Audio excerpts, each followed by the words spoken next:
Hello. In this module, we will move away from the Hellenic period to the era referred to as the Hellenistic period. The Hellenistic period was a time when Greek culture spread throughout and influenced Southwest Asia and the Eastern Mediterranean regions.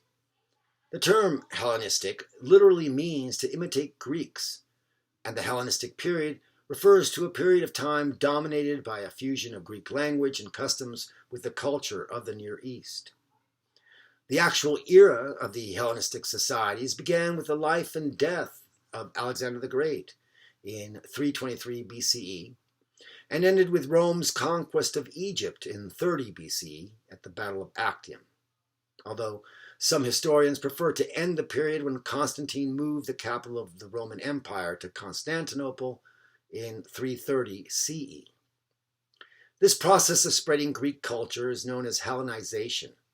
And between 334 and 323 BCE, Alexander the Great and his armies conquered much of the known world, creating an empire that stretched from Greece and Asia Minor through Egypt and the Persian Empire in the Near East to India.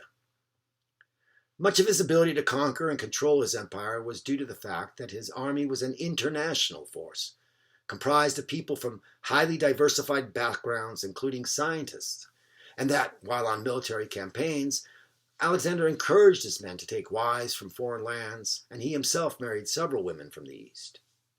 When he conquered the Persian Empire, he took up many of their customs. For instance, he wore the traditional clothing of a Persian king and used Persians as administrators. Rather than suppressing the cultures in the areas he conquered, Alexander adopted their customs for his own use and taught conquered peoples in his own traditions as well. This cross-fertilization and spreading of Greek and native customs became a part of life for both the Greeks and non-Greeks alike in the areas Alexander conquered. This unprecedented contact with cultures far and wide disseminated Greek culture and its arts and exposed and blended Greek artistic styles with a host of new exotic influences. In this way, Alexander began an era of cultural synthesis that would continue long after his death. The death of Alexander the Great in 323 BC traditionally marks the beginning of the Hellenistic period. Alexander's generals, known as the Diadochi, that is, successors, divided the many lands of his empire into kingdoms of their own. New Hellenistic dynasties emerged, the Seleucids in the Near East, the Ptolemies in Egypt, and the Antigonids in Macedonia. Hellenistic art is richly diverse in subject matter and in stylistic development. It was created during an age characterized by both a strong sense of history and a time of violent clashes.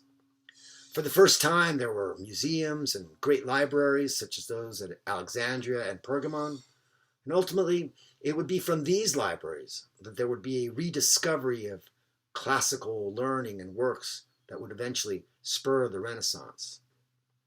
Art in the Hellenistic age was very different from the Greek art of the Hellenic age. Earlier Hellenic art was idealistic, somewhat serene, static, and focusing on the perfection of figures. However, in the Hellenistic period, art looked realistic, the way people really are, including their flaws and recognizable individualism, rather than as an idealized type.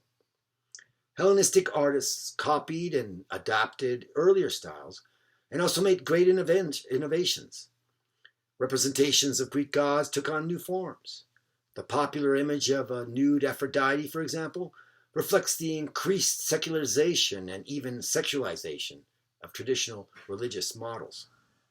Also prominent in Hellenistic art are representations of Dionysus, the god of wine and legendary conqueror of the East, as well as those of Hermes, the god of commerce.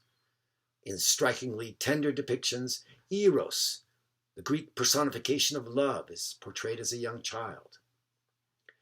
One of the immediate results of the new international Hellenistic milieu was the widened range of subject matter that had little precedent in earlier Greek art.